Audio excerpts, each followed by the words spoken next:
Hello, everybody, and welcome back to the second shelf on this quite dreary Sunday. We had beautiful weather all week, and on Sunday, of course, it has to be raining. But never mind, we will talk about books. Recent reads on Sunday, which means I'll chat with you about the books that I read recently. And the first book is a crime, a mystery, a thriller, and that is Lethal White, the fourth book in the Cormoran Strike series by J.K. Rowling, or aka Robert Galbraith.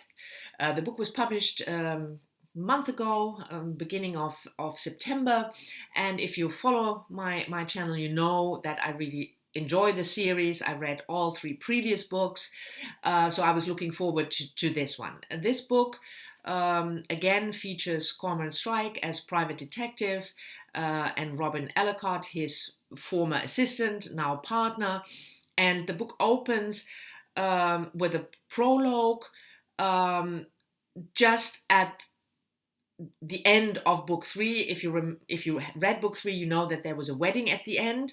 I'm not going to tell those who haven't read it whose wedding.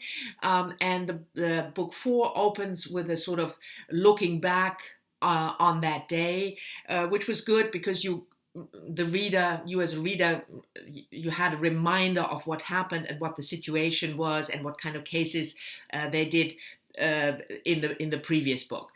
And then the mystery opens. A client comes in, Billy. He seems mentally disturbed. He tells Cormoran and Robin about a murder he thinks he saw decades ago. They start investigating, and there's a whole family behind this Billy. There's sort of the crime syndicate, and the typical setup, Rowling setup for the Cormoran Strike series. Now, I enjoyed the book. It's a fast read as always, but it wasn't one of the best in the series, I have to say. The story was quite convoluted. It's over 600 pages, the book, and I thought 200 pages less wouldn't have hurt. On the contrary. But still, I mean, it's an enjoyable read, and certainly if you read the other three books in the series, you will enjoy this one as well. I'm just saying it's not the best of the four.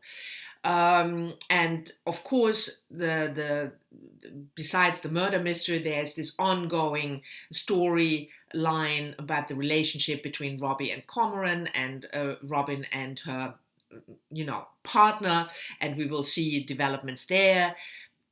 That was also good, but not brilliant. It was just, it's an enjoyable read if you like this kind of book and if you like the series.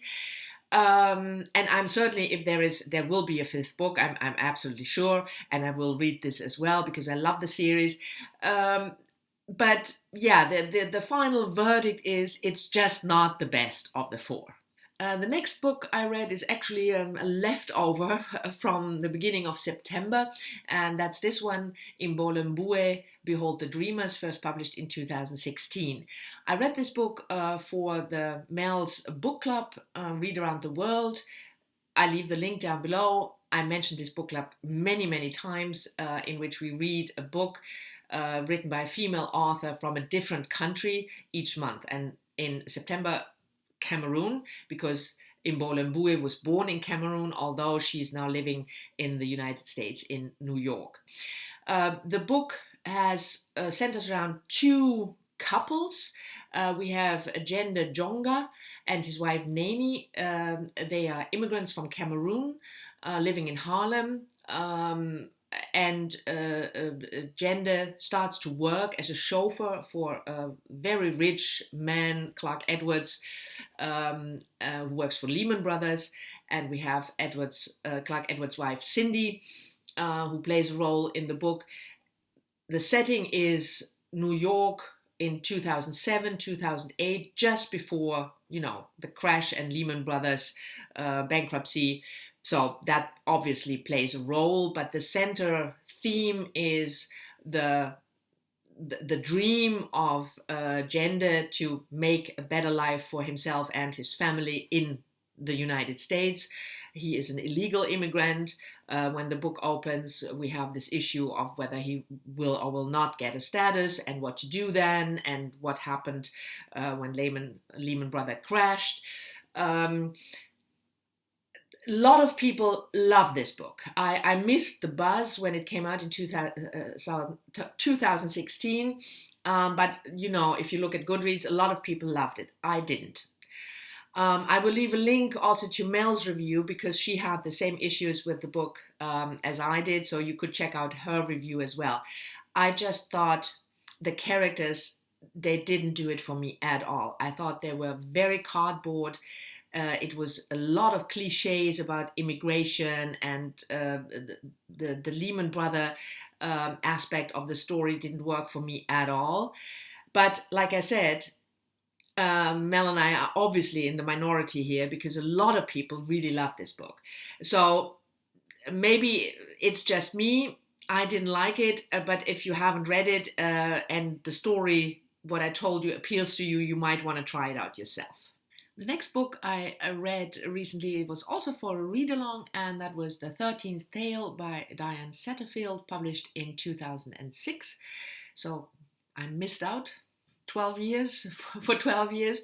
And the read-along was organized by Katie over at Books and Things. I will leave a link to her read-along vlog down below, and you should check out her channel if you are not subscribed, especially if you're interested in classics, Victorian novels, because she talks about classics and Victorian novels a lot. It's a fantastic channel, so check it out if you haven't yet. This book is featuring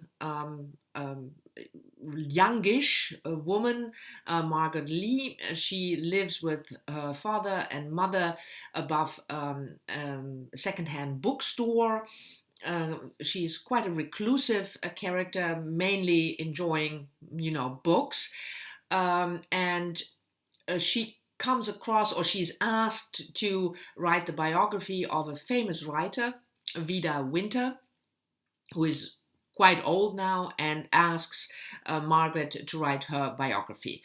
Vida lives in Yorkshire, and she has published many, many novels, but also a short story collection, and the 13th Tale is the 13th story in that collection, and that is missing because the collection has only 12 stories, so hence the title. But anyway, so Margaret travels to Yorkshire, and Vida tells her about her life. When in the beginning of the book, we don't know yet quite how the story that Vida tells relates to her own life, but you have this this mansion, this house, Englefield House. You have Isabel and her brother Charlie. Charlie is quite a disturbed character. Then you have Isabel's children, twins, Emmeline and Adeline. And slowly but surely you learn the family history of that family back there in Yorkshire, and also in the end you will learn how Vida fits into that family. In between the story that Vida tells Margaret as her biographer, we also get glimpses of Margaret's own life. There has been a twin, obviously, when Margaret was born, who died, and that is an underlying theme that runs through the book, the loss of that twin. I really enjoyed the book. I wanted to read it for quite some time and haven't gotten around to, so that's why I jumped the occasion of this, the possibility of this read-along. It's a bit fairy tale-ish. There's some elements in it, especially with Margaret's life and her twin, that are more outworldly than, real life. But the story is really engaging. It's a page-turning book. If you just want to know how Vida's life developed and what happened. So I really enjoyed it, even though it's the sort of genre of this book would normally probably not be my first pick, but I really liked it. So if you are into this kind of a little bit gothic, fairy tale-ish, outer worldly story with a suspense element in it because you want to know what happened, then I can certainly recommend this book. And the next book I want to talk to you about was a buddy read with Najwa over at RecentReads, who has a really, really lovely channel. So I hope you will check it out and subscribe. And we read Burnt Shadows by Camilla Shamsi together in September.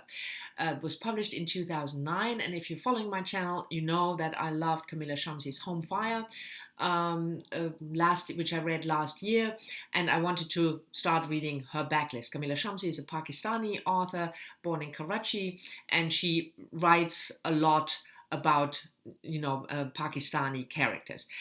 This book is in 4 parts, and it opens on the 9th of August 1945 with the main character, a young Japanese woman, 23 years old, Hiroko, and her fiancé Conrad, and it's the day of the Nagasaki atomic bomb drop.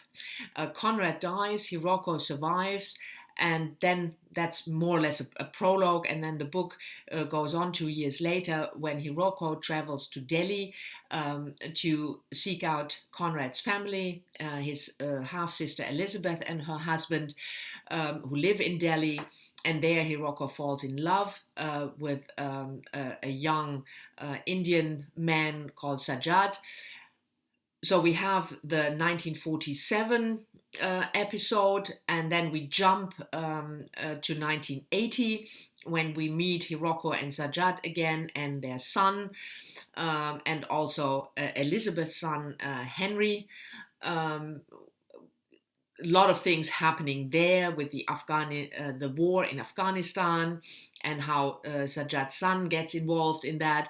And then for the last section, we make a jump again to 2001, 2002, just after 9/11, where we meet Hiroko again, and Harry and Hiroko and Sajjad's son.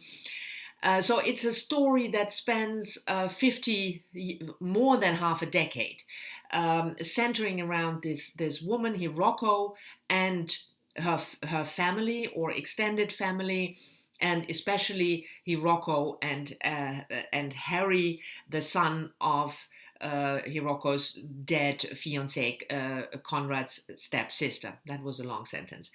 I enjoyed the book.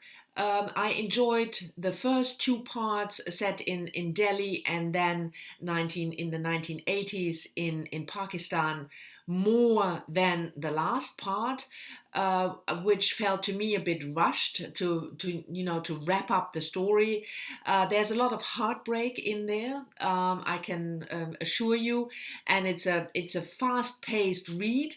So if you're interested in a story involving the history between 1947 and 9/11 from the perspective of a Japanese woman, but also from the perspective of a man from New Delhi, then I can certainly recommend it.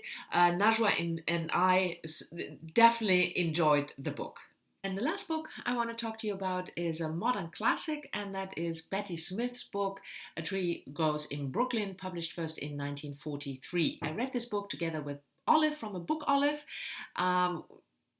You know Olive and you're subscribed to her already, but I will leave a link to her review down below. She did a dual review together with another book, and you should certainly watch that, because she can express her views on the book much better than I can. The book is set in Brooklyn between 1900 and 1917-18, and the central character is Francie, a young girl.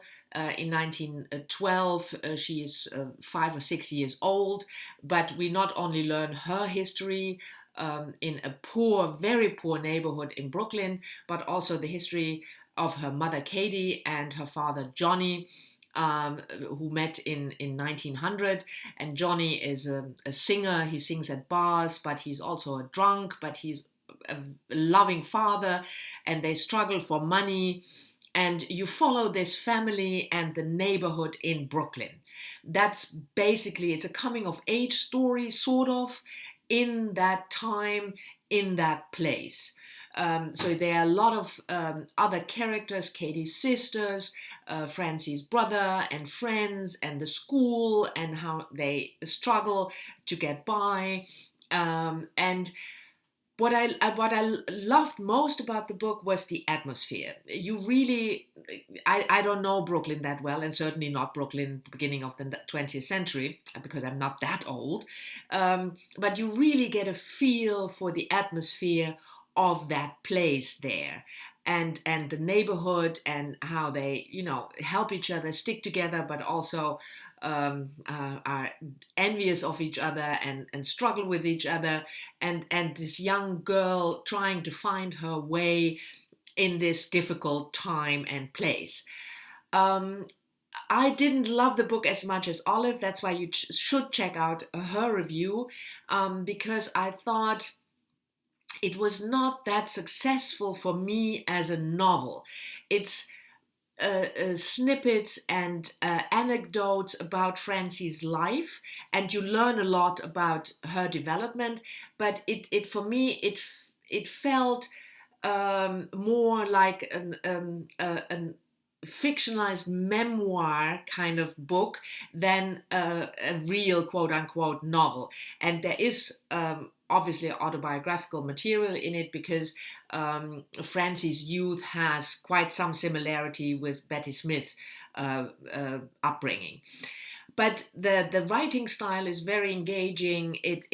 The episodes she describes are really touching and sometimes heartbreaking.